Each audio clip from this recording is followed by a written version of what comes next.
Mari berkendara bersama Jayco J5.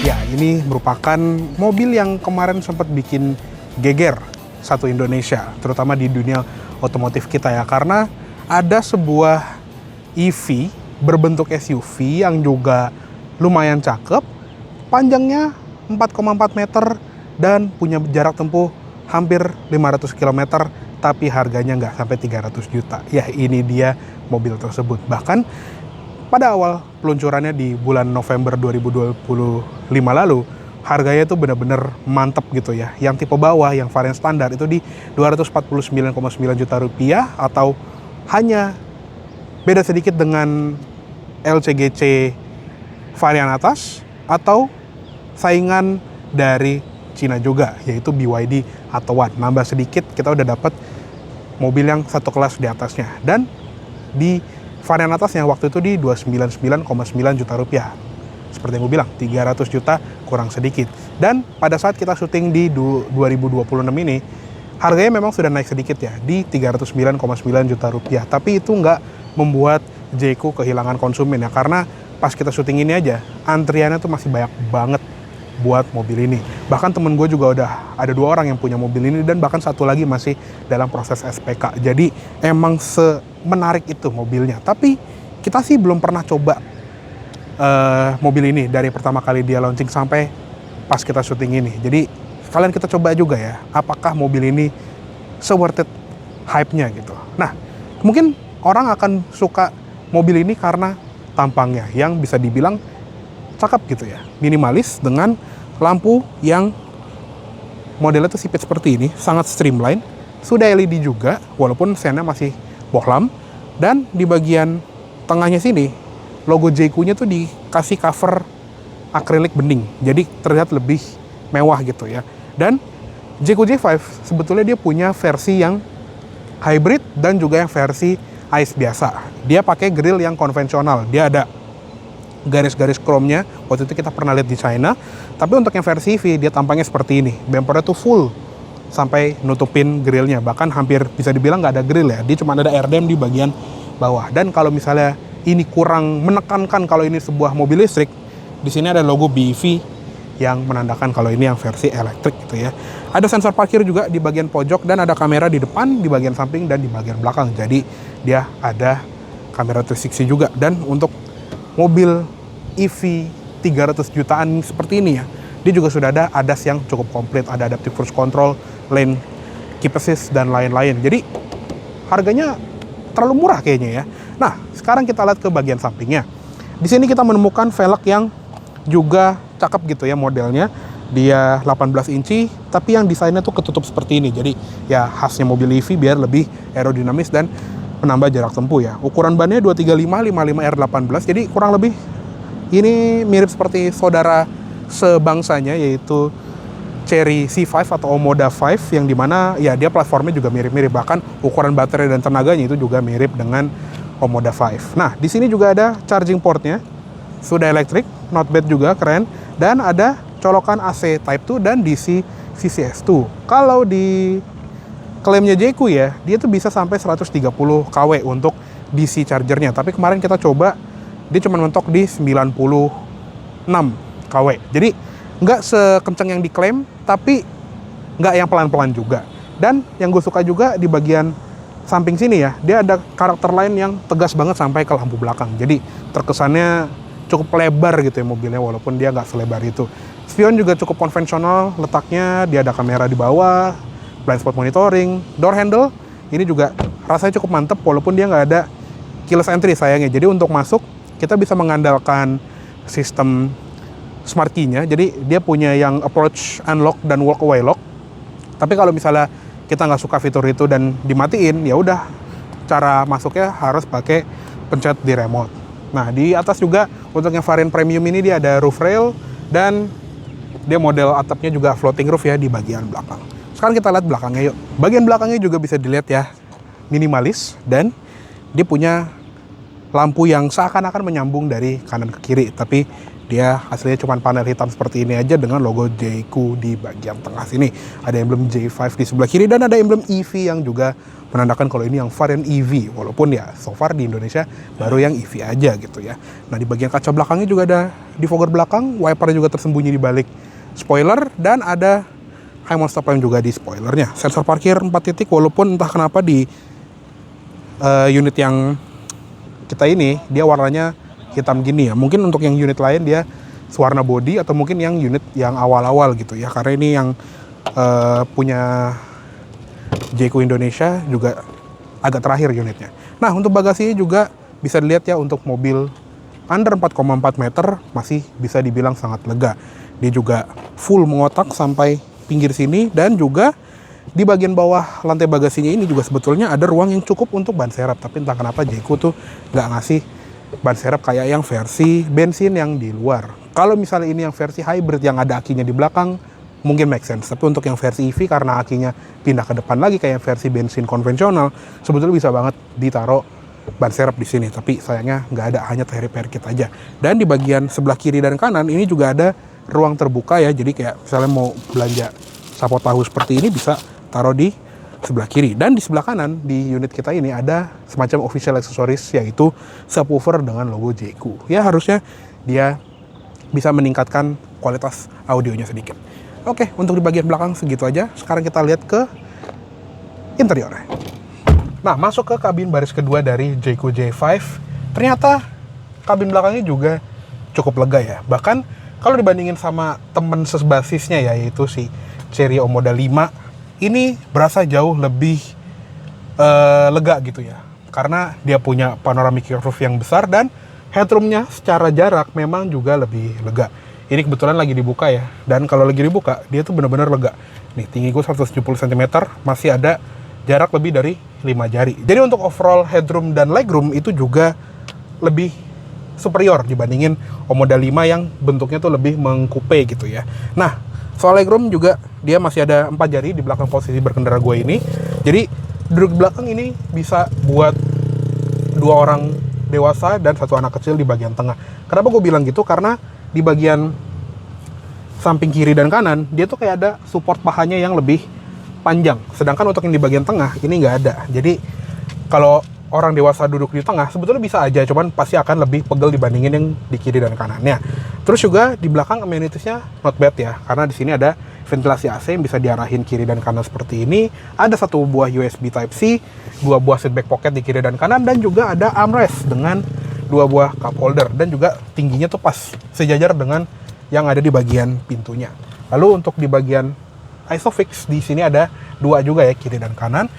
Untuk di bagian door trim dia memang nggak sebaik yang di bagian depan. Kalau di sini tuh dia plastik keras, sedangkan kalau yang di depan dia soft touch. Tapi dia juga sudah ada auto up down power window yang juga turun sampai habis.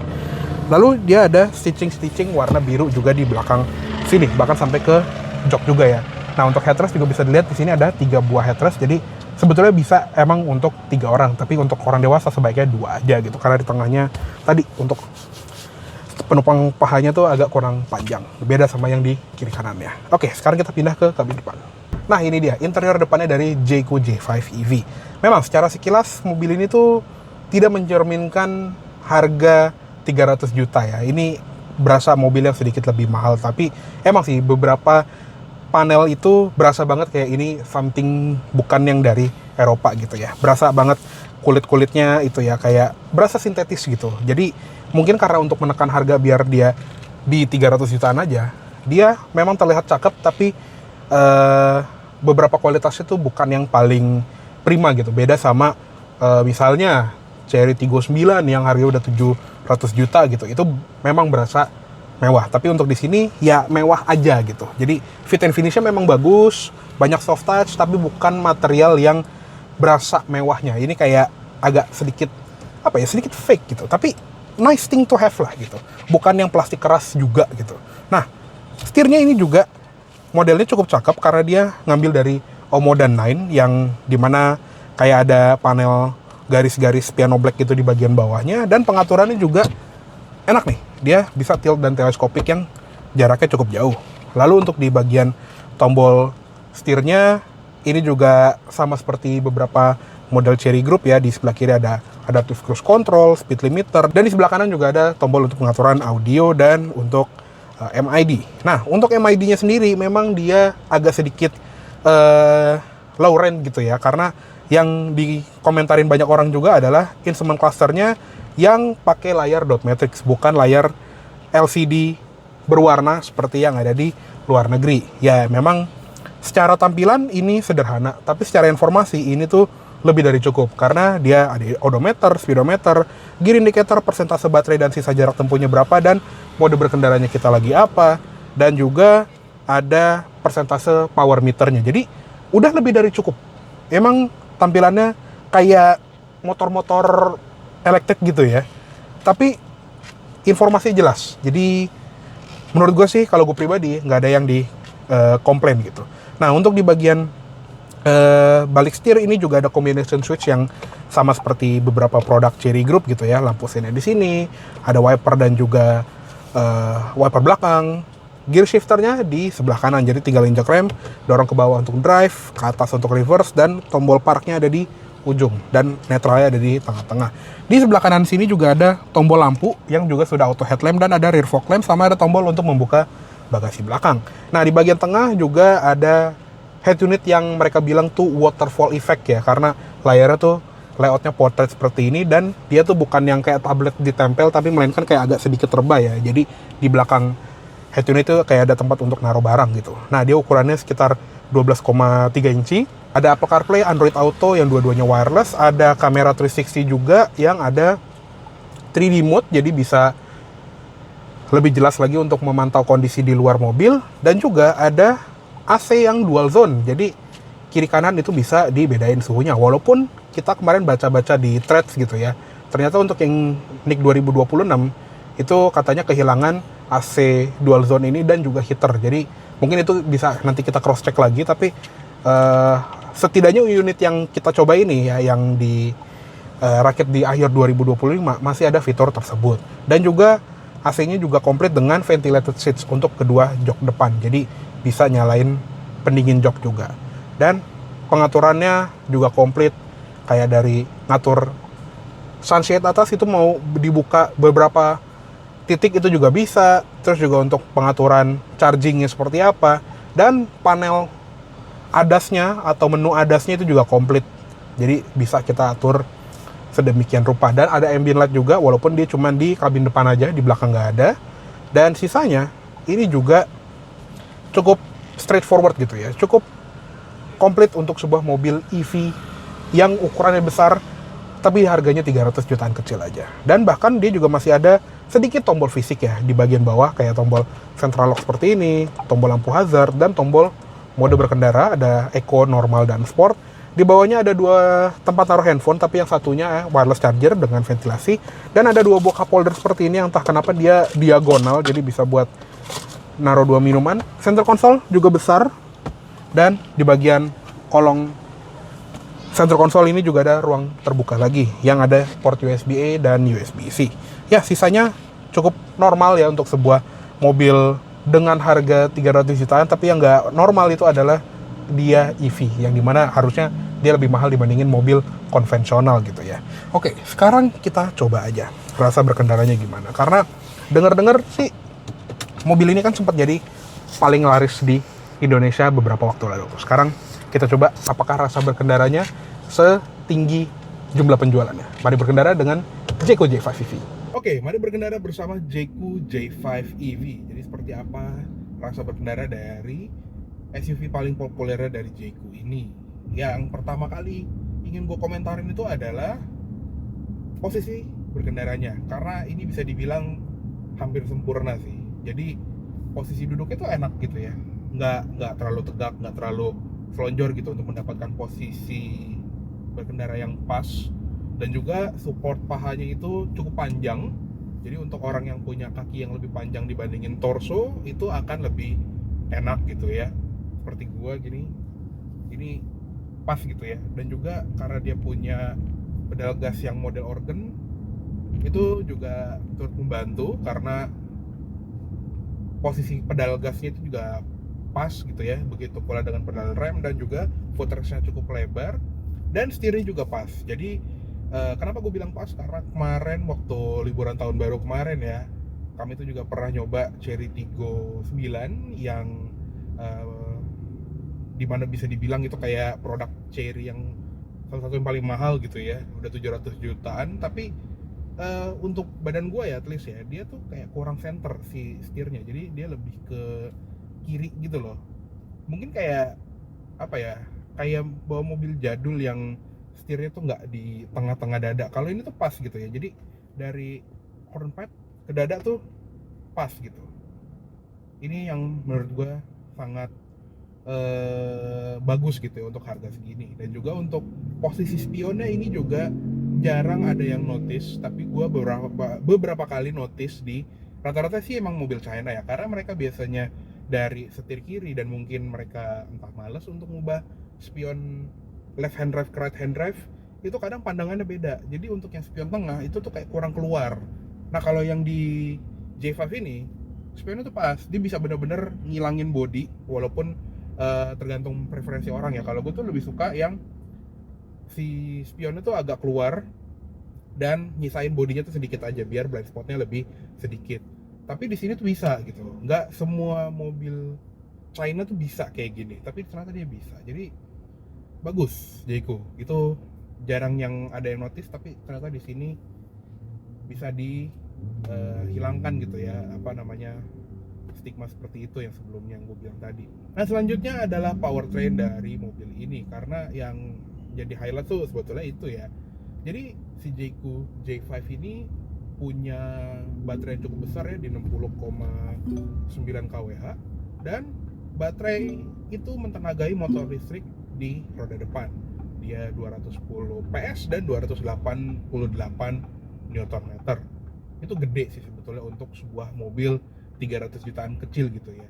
Untuk 20 tahun yang lalu gitu ya, nyari 200 HP tuh susah gitu ya. Tapi sedangkan di sini dengan 300 juta aja kita udah bisa dapetin 200 horsepower gitu. Nah, untuk klaim jarak tempuhnya bisa di 461 km, itu standar NEDC. Dan enaknya karena dia baterainya gede ya, berasa irit sih. Dia jadi nggak seboros kebanyakan EV China gitu ya. Rata-rata kan mereka agak cepet turun ya, tapi emang karena dia punya baterai yang gede dan juga charging speed yang kenceng gitu ya, jadi nggak berasa sering-sering ngecas gitu. Apalagi untuk orang yang kayak gue yang bukan punya EV sebetulnya, jadi masih mengandalkan SPKLU, jadinya nggak terlalu sering mampir gitu ya.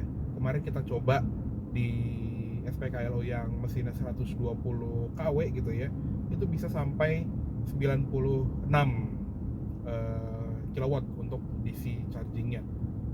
Walaupun kalau misalnya klaimnya Jayco ya, itu bisa di 130 kW. Mungkin kalau misalnya pakai mesin yang lebih gede gitu ya, mesin DC yang 200 kW gitu ya, mungkin dia bisa nyampe 130 kW-nya itu. Nah, selanjutnya adalah rasa berkendaranya nih. Jadi rasa berkendara itu kan gabungan antara maju, berhenti, dan belok gitu ya. Itu yang harus dicari titik ternyamannya dari sebuah mobil gitu ya. Nah, untuk lajunya sih nggak ada masalah ya, karena tenaga gede gitu ya, dan juga motor listrik yang instan, nggak ada masalah sama sekali. Sekarang lagi di 50 km/jam, kalau kita kick down, mobilnya masih nge-spin segede itu tenaganya. Ini padahal mode eco loh. Jadi jalan 50 km/jam aja kita kick down gitu ya, itu mobilnya masih bisa nge-spin gitu, saking gedenya tenaga dan torsi dari motor listriknya. Itu jarang terdengar di sebuah mobil 300 juta ya. Tapi ketika kita untuk maintain kecepatan, ini yang agak sulit ya, karena dia punya regenerative braking yang ada 3 settingan, low, medium, dan high. Gue selalu pakai setting yang low karena ya lebih natural untuk orang yang dari mobil ICE ke mobil EV. Dan emang sih buat beberapa orang mungkin akan lebih suka settingan yang paling tinggi supaya dia bisa one pedal driving ala-ala gitu. Walaupun si Jayco J5 ini sebetulnya secara klaim itu tidak ada one pedal driving, tapi bisa ala gitu. Nah, di settingan yang paling kecil aja, kalau buat gua sih ini masih agak terlalu nahan. Jadi ketika kita lepas pedal gasnya, masih ada rasa yang terlalu nahan gitu ya. Bahkan kalau lagi di kecepatan tinggi, misalnya kita lagi di tol, kita lagi jalan 80 km per jam, pas kita lepas pedal gasnya itu, dia turunnya tuh berasa banget gitu ya. Jadi regenerative braking itu masih nahan banget. Dia bukan yang fix berapa persen regenerative braking itu beraksi gitu ya, tapi dia tuh fluktuatif tergantung kecepatan berkendara kita. Jadi kalau lagi stop and go kayak gini, memang dia sih 0% gitu ya. Jadi nggak ada deselerasi yang ditangkap oleh motor listriknya untuk balik ke baterai. Tapi kalau di kecepatan tinggi, dia bisa sampai 20%. Nah, untuk menjaga kecepatan konstan di tol itu jadinya sedikit susah karena kita tuh nggak bisa lepas gas gitu ya supaya mobilnya gelinding kayak mobil-mobil EV-nya Hyundai misalnya. Hyundai kan bisa benar-benar nol tuh si regenerative braking-nya. Jadi mobil kita tuh bisa gliding di tol dan efeknya tuh adalah kita tuh nggak jadi maju mundur gini badannya. Sedangkan kalau di J5 ini karena dia tadi angkanya tuh gede gitu ya, angka regenerative braking-nya walaupun di settingan yang paling kecil, kita tuh jadi harus konstan nahan pedal gas yang kalau misalnya kita pas enak, tapi kalau nggak pas kita jadi kayak terus gas lagi, terus lepas gas lagi. Itu yang kurang bikin rasa berkendaranya ini jadi smooth gitu ya. Jadi berasa banget regenerative brakingnya ketika di kecepatan tinggi atau misalnya jalan dalam kota tapi depannya kosong gitu. Dan juga kalau misalnya lagi di stop and go seperti ini, hampir nggak ada kendala kecuali ketika kita nginjek rem. Jadi injekan rem yang pertama gitu ya, itu kadang terlalu sensitif gitu. Jadi ini udah ada settingan brake sensation dan juga brake pitch control. Ini udah setting ke low dan setting ke comfort biar nggak yang terlalu jerky gitu ya. Tapi masih terlalu jerky, agak sayang sih. Jadi kayaknya J-ku butuh refinement di sektor itu ya.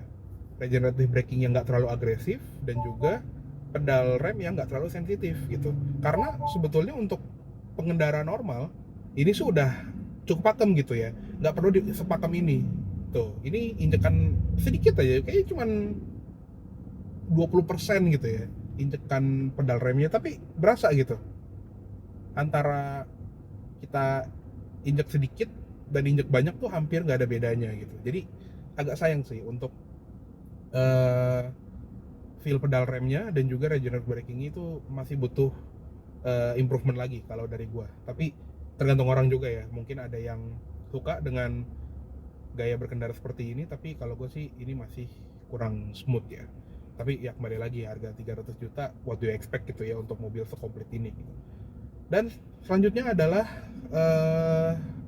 soal bantingan ya. Jadi karena dia punya suspensi yang multi-link independen, dia juga bisa dibilang cukup oke untuk pengendaraan yang di dalam kota yang banyak jalan berlobang gitu ya, apalagi di Jakarta. Dan juga ketika kita masuk tol, mobil ini juga cukup firm gitu ya. Jadi cukup enak untuk kecepatan tinggi. Tapi kadang emang ada kalanya mobil ini tuh jadi terlalu keras gitu ya, karena dia bantingannya tuh lebih ke ngejar firmnya supaya kalau diisi berempat atau berlima dengan barang bawaan juga, mobilnya tuh nggak mental-mentul. Jadinya pas sih sebetulnya kalau diisi penuh. Tapi yang kurang enaknya tuh kalau diisi berdua doang atau mungkin sendiri kayak sekarang, dia jadi agak sedikit keras gitu bantingannya. Ya kembali lagi 300 juta sudah sekomplit ini, itu small price to pay ya. Apalagi kalau misalnya diisi penuh tiap hari, kayaknya mobil ini akan lebih enak. Dan juga soal fitur-fitur kayak ADAS gitu ya, gue jarang pakai mobil ini dengan ADAS-nya menyala karena menurut gue sih kurang refine juga. Jadi untuk sistem adaptive cruise control-nya ini jarang gue pakai karena oke, dia memang bisa hands-free untuk beberapa saat, tapi kayak dia kurang jago untuk membaca kondisi traffic di depan gitu ya. Jadi antara garis, antara si mobil di depan itu kadang suka agak miss gitu ya. Jadinya apa ya, kayak udahlah mendingan dimatiin aja dan kita nyetir sendiri gitu ya.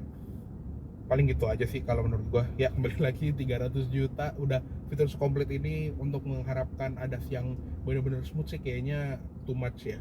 Tapi itu lagi yang menjadi komen buat mobil ini gitu ya. Kalau misalnya ada yang minus, jawabannya tuh akan ada selalu jawaban gitu ya. Mobil 300 juta udah sekomplit ini, mau berharap apa lagi sih gitu. What more do you want gitu. Jadi emang harga dari mobil ini tuh benar-benar mengubah segalanya ya. Kapan lagi sih kita bisa dapetin SUV elektrik, baterainya gede, hampir 500 km dalam sekali cas penuh, hanya 309,9 juta, atau kita genapin 310 juta ya. Ya itu sih yang jadi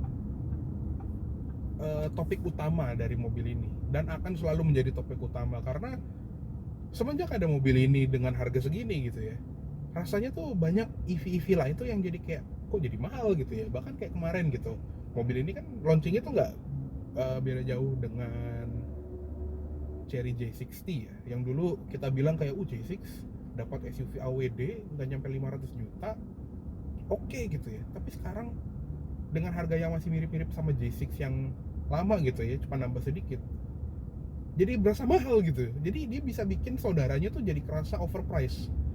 Padahal yang apa ya, yang tadinya biasa-biasa aja, sekarang jadi berasa mahal gitu, karena mobil ini tuh too good to be true itu. Untuk 300 juta sekarang susah untuk dapetin mobil yang layak gitu ya, karena ya rata-rata kalau nggak small SUV yang kecil yang mesin cuma 1000 cc, paling ya city car gitu. Tapi pas keluar Jayco J5 ini, orang jadi kayak, oh kok bisa ya mobil segede gini, sekomplit ini harganya cuma 300 juta ya. Jadi harganya itu akan menjadi topik dari mobil ini. Dan ketika kita jadi semacam nyari kekurangan dari mobil ini, ujung-ujungnya pasti akan selalu ya udah 300 juta mau berharap apa sih gitu loh. Jadi semacam kartu asnya dia gitu untuk harganya ini. Agak unik sih emang. Ini semacam fenomena yang belum pernah ada sebelumnya, dan nggak tahu kedepannya akan ada yang seperti ini lagi apa enggak. Tapi ya itu, harganya tuh semacam jadi kartu asnya dia. Kayak dia berasa jadi sangat value for money, tapi ketika ada yang kurang dari mobil ini, akan dimaklumi gitu. Jadi unik juga ya mobil ini. Ya, sebetulnya secara driving quality, untuk petrolhead kayak gua, masih banyak imperfection yang bisa dicari-cari gitu. Tapi buat orang yang biasa, yang bukan penghobi mobil dan juga ingin cari mobil keluarga 300 juta buat rumah ke kantor atau sekali-sekali liburan, ya mobil ini sih perfect sih kalau dibilang ya. Mana dia irit, nggak sering-sering ngecas, baterainya gede, pajaknya murah, ganjil genap lolos. Ya kembali lagi, what more do you want untuk sebuah 310 juta. Ya jadi kurang lebih segitu dulu untuk ulasan dari Jayco J5 ini. Terima kasih baik telah menonton. Jangan lupa untuk klik like bila kalian suka, komen di bawah juga, dan subscribe channel kami apabila belum. Main-main lagi ke website kami di www.kendara.id, serta follow Instagram dan TikTok kami, dua-duanya di @ber.kendara. Gue Rosanto Raffi pamit dulu. Salam dari kami, tim Kendara, untuk kamu para pengendara. Bye bye.